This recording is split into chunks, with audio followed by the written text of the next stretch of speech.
नमस्कार प्रेक्षकांनो, आजच्या एपिसोडमध्ये इथे ऐश्वर्याने मास्कमॅनकडून 10 लाख रुपये मागितलेले असतात. कारण तिला आपल्या वडिलांचा जामीन करायचा असतो आणि त्यासाठी खूप पैसे लागणार असतात. ते पैसे ऐश्वर्याकडे नसतात, म्हणून ती मास्कमॅनकडून 10 लाख रुपये घेते. तेव्हा मास्कमॅनने सुद्धा त्याला गरज आहे म्हणून तिला 10 लाख रुपये दिलेले असतात. आणि पैसे दिल्यानंतर मास्कमॅन म्हणतो, हे पैसे मी तुला दिलेत, पण जर तू मला फसवलंस ना, तर हे पैसे तुझ्याकडून कसे इथे वसूल करायचे ते सुद्धा व्याजासकट हे मला बरोबर माहिती आहे, कळलं ना. त्याच्यामुळे मला फसवायचं नाही, नाहीतर माझ्यापेक्षा वाईट कुणीच नसेल, असं इकडे मास्कमॅन म्हणत असतो. त्यानंतरला आपली गाडी घेऊन तो निघून जातो. तेव्हा इथे ऐश्वर्या म्हणत असते, जानकी, तुला वाटत असेल की तू हे युद्ध जिंकलीस आणि मी हारली असं वाटत असेल ना तुला. अगं पण युद्धाला खरं तर आत्ता सुरुवात झाली आणि जोपर्यंत ही ऐश्वर्या जिंकत नाही ना, जोपर्यंत तुला त्या रणदिवेंच्या घरातून सगळेजण धक्के मारून झोडून बाहेर काढत नाही ना, तोपर्यंत ही ऐश्वर्या काही स्वस्थ बसणार नाही आहे, असं ती म्हणते. त्यानंतर प्रेक्षकांनो, इथे आता जानकी काम करत असते. भाजी वगैरे चिरत असताना त्या ठिकाणी ओवी आणि सारंग दोघेजण आलेले असतात. सारंग ओवीला घरी घेऊन आलेला असतो. त्यानंतर प्रेक्षकांनो, इथे आता जानकी काम करत असते. ओवी म्हणते आई. तेव्हा जानकी लगेच धावत पळत आपल्या बाळाकडे येते. तिला प्रेमाने मिठी मारते आणि म्हणत असते, काय गो ओवी बाळा, आईला सरप्राईज दिलंस का तू. त्यानंतर प्रेक्षकांनो, ओवी म्हणते, आई मी तुम्हाला सगळ्यांना खूप मिस केलं. तेव्हा जानकी म्हणते, हो ना, मी पण माझ्या बाळाला खूप मिस केलं. तेवढ्यातच तिथे अवंतिका आणि सौमित्र दोघेजण येतात. ते दोघेही म्हणतात की आम्हीसुद्धा ओवीला खूप मिस केलं. त्यानंतर प्रेक्षकांनो, तिथे आता ऋषिकेश आलेला असतो. ऋषिकेशला बघितल्यानंतर ओवी लगेचच जाते, आपल्या वडिलांना मिठी मारते आणि म्हणते, बाबा मी तुम्हाला खूप मिस केलं, मला तुमची खूप आठवण यायची. तेव्हा इथे ऋषिकेश म्हणत असतो, ओवी बाळा, आम्हीसुद्धा सगळ्यांनी तुला खूप खूप मिस केलं आणि सॉरी बाळा, म्हणजे तुला इथे शर्वरी आत्याकडे इतके दिवस राहावं लागलं, त्यासाठी खरंच सॉरी. We R sorry. म्हणजे आम्ही कुणीही तिथे तुला वेळ द्यायला आलो नाही. तुझ्याशी आमचं बोलणंसुद्धा खूप कमी व्हायचं आणि तुला तिथे राहायचं नव्हतं, तरीसुद्धा तुला तिथे राहावं लागलं शर्वरी आत्याकडे. त्या सगळ्यासाठी सॉरी. तेव्हा इथे आता ऋषिकेश म्हणत असतो, पण तू इथे कशी काय आलीस. तेव्हा सारंग म्हणत असतो, अरे दादा, मी आईला इथे बस स्थानकपर्यंत सोडायला गेलोच होतो ना, तेव्हा मला आपल्या इथे ओवीची खूप आठवण आली. खूप दिवस झाले होते ओवीला बघून भेटून. मग मी विचार केला की आता इथे सगळं ठीक झाले तर ओवीला घेऊन येऊया म्हणून आणि तुम्हाला सगळ्यांना सरप्राईज देऊया असं मी ठरवलं होतं. तेव्हा इथे ऋषिकेश म्हणतो, बरं झालं तू ओवीला घेऊन आलास. मलासुद्धा ओवीची खूपच जास्त आठवण येतच होती. त्यानंतर प्रेक्षकांनो, इथे आता ऋषिकेश म्हणत असतो, ओवी खरंच सॉरी, पण आम्हाला तुला भेटायलासुद्धा येता आलं नाही. तेव्हा इथे ओवी म्हणते, बाबा ठीक आहे, आणि आता मी थोडी थोडी मोठी होते ना, मग आता मी ठरवले आपण आपल्या आईवडिलांना, घरातल्या मोठ्यांना समजून घेतलं पाहिजे. आणि मला माहिती आहे इथे काहीतरी प्रॉब्लेम असेल, तुम्ही दोघेजणं बिझी असाल, म्हणून तर मला आत्याकडे ठेवलं होतं ना. तेव्हा ऋषिकेश म्हणतो, अगदी बरोबर. तेव्हा इथे ऋषिकेश जानकी यांच्या डोळ्यात आता पाणी आलेलं असतं. तेव्हा ओवी म्हणते, काय झालं, तुम्ही रडताय का सगळेजणं. तेव्हा इकडे आता जानकी म्हणत असते, नाही बाळा, अगं रडत नाही, खूप दिवसानंतर तू घरी परत आलीस ना, म्हणून हे आनंद अश्रू आलेत, बाकी काही नाही. तेव्हा प्रेक्षकांनो, जानकी आता इथे आपलं भरलेलं गोकुळ बघून खुश होते. इथे आता ओवी जाते आपल्या नाना आजोबांना भेटते. नाना आजोबांना भेटल्यानंतर ओवी म्हणते की आजी कुठे आहे, तर आजी देवदर्शनाला गेली.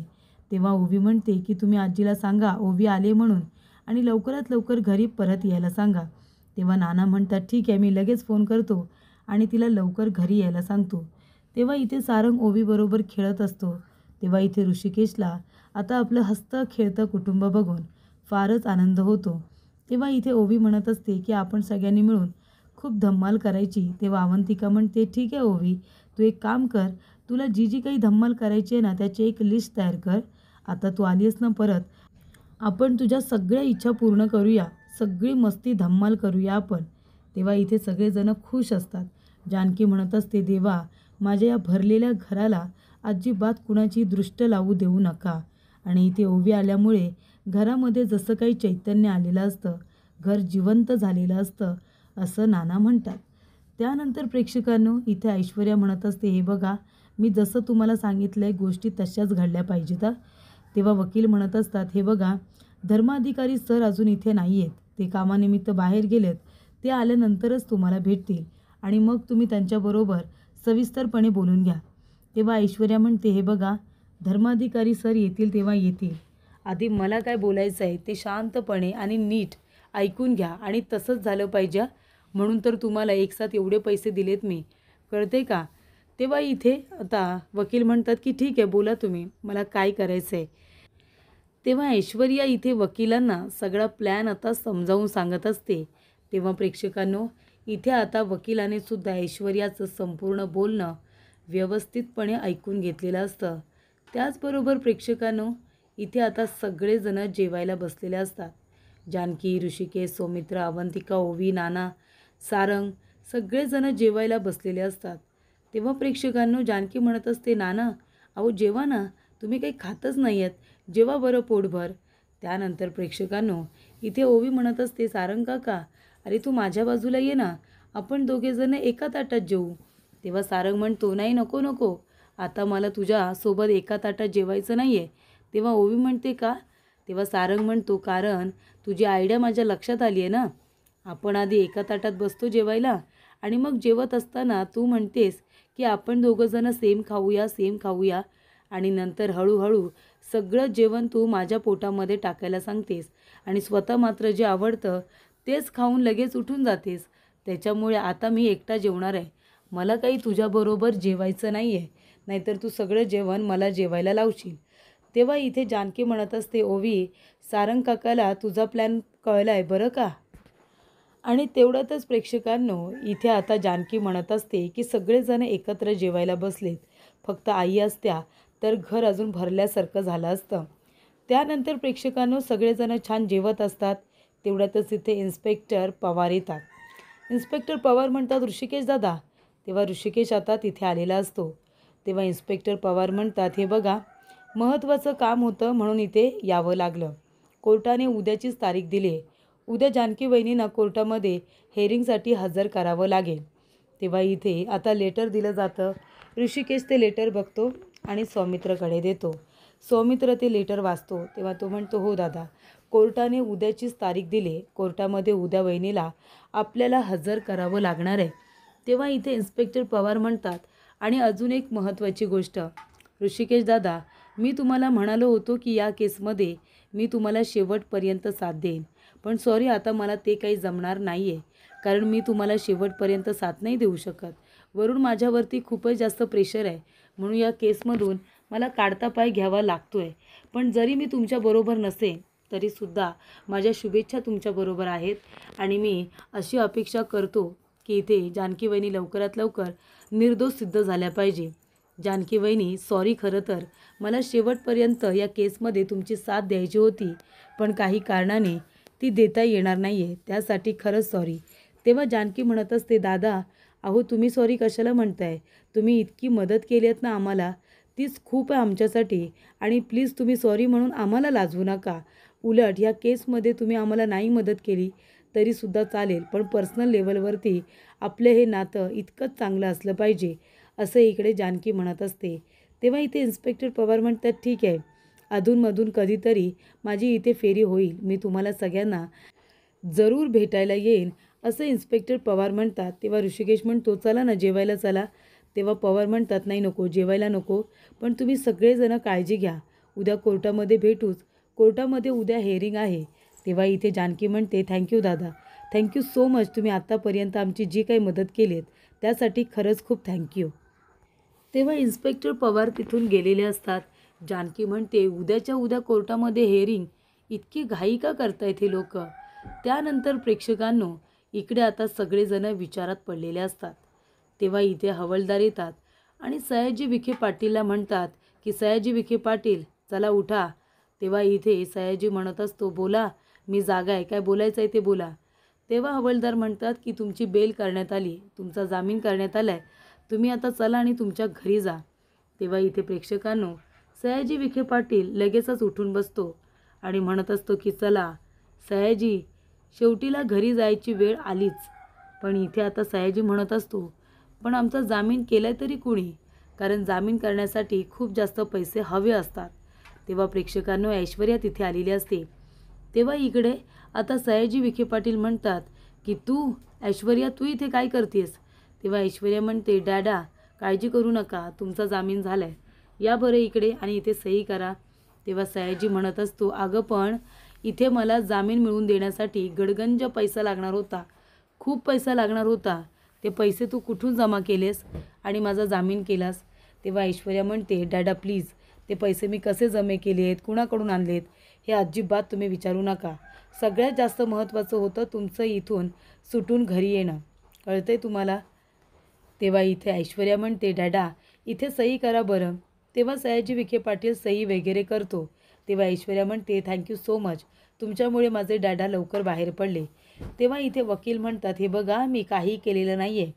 धर्माधिकारी सरांनी फोन केला आणि सगळ्या गोष्टी अगदी व्यवस्थित घडल्या.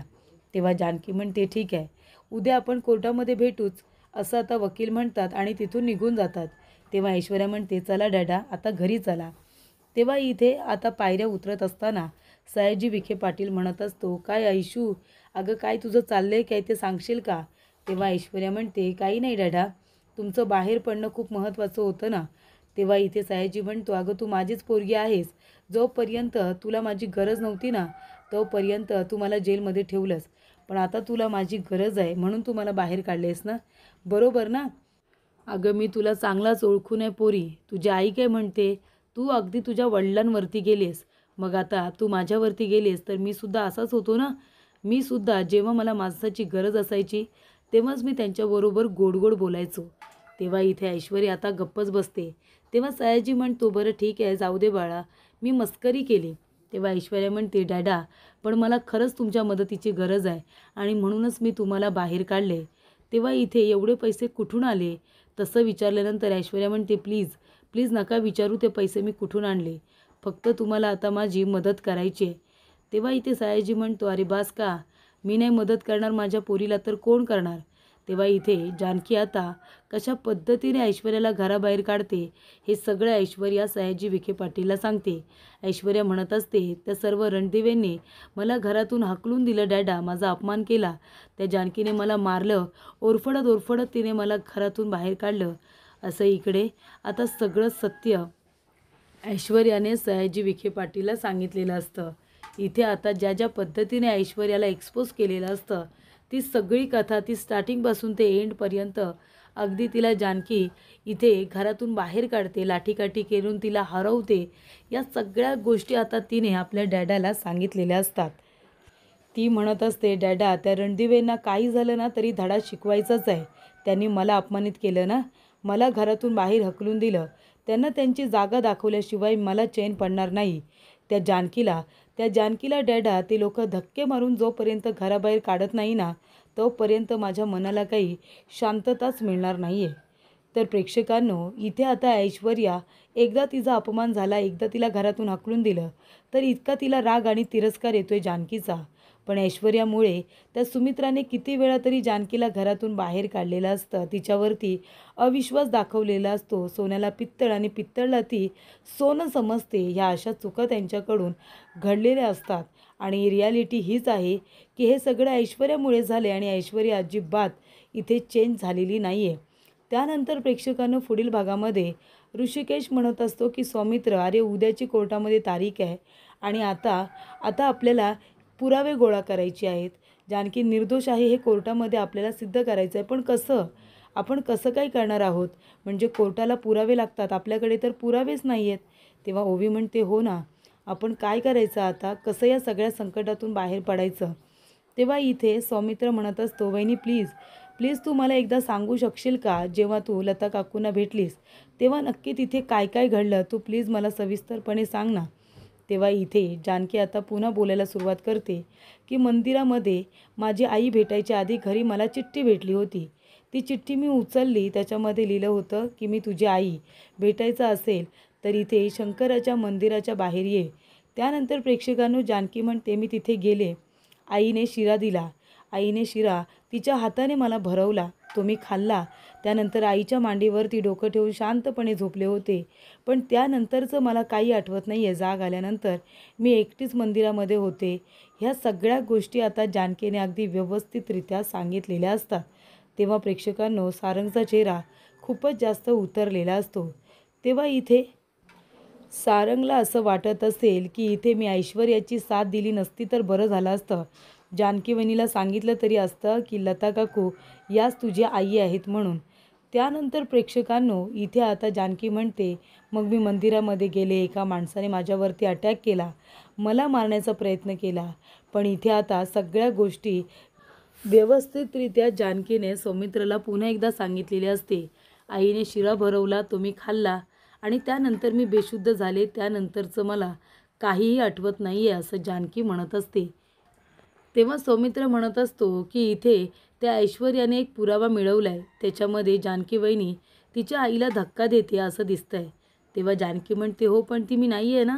ऐश्वर्याने माझ्यासारखा गेटअप केला आणि ती तिथे गेली आईला ढकलायला. आता काय करायचं आहे मी. तेव्हा प्रेक्षकांना ऋषिकेश म्हणत असतो, जानकी नको काळजी करू, सगळं काही ठीक होईल. तेव्हा इथे सौमित्र म्हणत असतो की सारंग, तो व्हिडिओ आहे ना तो टी व्हीवरती लाव बरं. तेव्हा इथे पेनड्राईव्ह आता टी व्हीला अटॅच केलं जातं. तेव्हा तो व्हिडिओ बघितला जातो ज्याच्यामध्ये इथे ऐश्वर्या आता लताबाईंना धक्का देते. तेव्हा प्रेक्षकांना सौमित्र म्हणतो की दादा, अरे हे मंदिर बघ ना, हे मंदिर तर आपण ओळखतोच, तर आपण तिथे जाऊया. तुझी ओळख आहे ना तिथे आणि तिथलं बाहेरचं CCTV फुटेज मिळतं आहे का ते बघूया. चल, CCTV फुटेज जर मिळालं तर सगळ्याच गोष्टी सोप्या होऊन जातील. इथे आता लताबाईंना ढकलणारी जानकी वहिनी नाही तर ऐश्वर्या आहे हे आपल्याला सिद्ध करता येईल. त्यामुळे आताच्या आता आपण जाऊया त्या ठिकाणी जिथे लता काकूंना ढकलण्यात आलं होतं. तलावाच्या काठी आपण जाऊया दादा असं म्हणाल्यानंतर इथे नानासाहेब म्हणतात की जानकी आपल्याला मंदिरात जायचं आहे. तेव्हा ऋषिकेश आणि सौमित्र दोघे जणच निघालेले असतात पुरावे गोळा करायला. त्यानंतर प्रेक्षकांनो CCTV फुटेज चेक करायला ते दोघे जण गेलेले असतात. तेव्हा इथे कावेरी म्हणत असते, अहो तुम्ही कसे काय सुटलात. तेव्हा सयाजी म्हणतो, का मी सुटून आलो याचा आनंद नाही झालाय वाटतं तुला, म्हणून असे प्रश्न विचारतेस ना. तेव्हा प्रेक्षकांनो इथे नानांना आता जायचं असतं मंदिरामध्ये. तर इकडे जानकी म्हणते की नाना आपण जाऊया, मी येते तुमच्याबरोबर, आपण मंदिरात जाऊया, यांना त्यांच्या कामासाठी जाऊया. तेव्हा इथे आता कावेरी म्हणत असते, काय गं ऐशी, कुठे गेली होतीस तू आणि काय चाललंय का तुझ्या डोक्यात मनात, नक्की काय चाललंय काय. हे बघ आता त्या रणदिवेंच्या वाट्याला अजिबात जाऊ नकोसा, आत्ताच सांगते मी तुला. त्यानंतर प्रेक्षकांनो इथे कावेरीने ऐश्वर्याला चांगला दम भरलेला असतो. ऐश्वर्या म्हणते, काय करशील गं तू, सांग ना काय करशील. तेव्हा इथे कावेरी म्हणते, काय करेन म्हणजे, तुझ्या या खुरापती डोक्यामध्ये नक्की काय काय चाललंय आता ते कसं सांगता येईल, पण नक्कीच काहीतरी षडयंत्र रचतंय हे मात्र नक्की. तुझ्या या वागण्यामुळे कुणाला त्रास व्हायला नको हे मात्र नक्की. तेव्हा प्रेक्षकांनो इथे आता कावेरी चिडलेली असते, खूप जास्त चिडलेली असते. सयाजी विखे पाटील सुटलेला असतो. ती म्हणते की जामिनासाठी खूप पैसे लागणार होते, कुठून आणले एवढे पैसे. तेव्हा ऐश्वर्या म्हणते, तुला काय करायचं आहे गं, मी तुझ्या कुठल्याही प्रश्नाचं उत्तर देणार नाही आहे, कळलं का. तेव्हा इकडे कावेरी म्हणत असते, अहो हिने कुठून पैसे आणले, काही विचारत का तुम्ही, विचारायला हवं होतं ना. तेव्हा इकडे आता सयाजी विखे पाटील म्हणत असतात, बरं बास झालं आता, याच्यावरती मला अजून चर्चा नको या, मी आत्ताच सांगतो या विषयावरती अजून चर्चा नको. तेव्हा प्रेक्षकांनो इथे आता ऐश्वर्या म्हणत असते, कसं आहे ना आई, तुला जास्त पुळका ना त्या जानकीचाच आहे. ती जानकीने काही केलं, तुझ्या लेकीला किती त्रास दिला ना, तरीसुद्धा तुला ती जानकीच बरोबर वाटते आणि ही ऐश्वर्या तुला चुकीची वाटते नाही का. तेव्हा कावेरी म्हणते, असं काही नाही आहे जानकी, आणि हे तुलासुद्धा चांगलंच माहिती आहे. तेव्हा ऐश्वर्या म्हणते, हो ना, मग तुझ्याकडे बघून असं वाटत का नाही की तुला आनंद झाला आहे म्हणून इथे डॅड आणि मी परत आल्याचा. त्यानंतर प्रेक्षकांना पुढील भागामध्ये इथे आता कावेरी म्हणत असते, हे बघा तुम्ही दोघे जण आता काही चुकीचं वागू नका. तेव्हा सयाजी विखे पाटील आपली बंदूक काढतो आणि म्हणतो की त्या सारंगने माझ्या मुलीला इतका त्रास दिलाय ना, त्या सारंगच्या डोक्यात आता बंदुकीची गोळीच घालतो आणि तो आपली पिस्तूल घेऊन तिथून निघालेला असतो. कावेरी त्याला थांबवण्याचा प्रयत्न करते, पण ऐश्वर्या कावेरीचा हात पकडून तिला तिथेच थांबवते. त्यानंतर प्रेक्षकांनो इथे ऋषिकेशला इन्स्पेक्टर पवार यांचा फोन येतो आणि इन्स्पेक्टर पवार म्हणतात की ऋषिकेश दादा, तुम्ही जरा अलर्ट राहा, त्या ऐश्वर्याने सयाजी विखे पाटील यांचा जामीन केलेला आहे, तेव्हा तुम्ही जरा अलर्ट राहा आणि सारंगला तुम्ही प्रोटेक्ट करत राहा, कारण तिचा सारंगवरती फारच राग आहे, असं इकडे आता इन्स्पेक्टर पवार ऋषिकेशला सांगत असतात. तेवढ्यातच सारंग आपल्या नानांना, अवंतिका आणि जानकी यांना मंदिरात घेऊन जात असतो. तेव्हा सयाजी विखे पाटील तिथे येतात आणि सारंगच्या कानाजवळ आता बंदुकीचं टोक लावतात. तेव्हा सारंग इथे आता खूपच जास्त घाबरलेला असतो.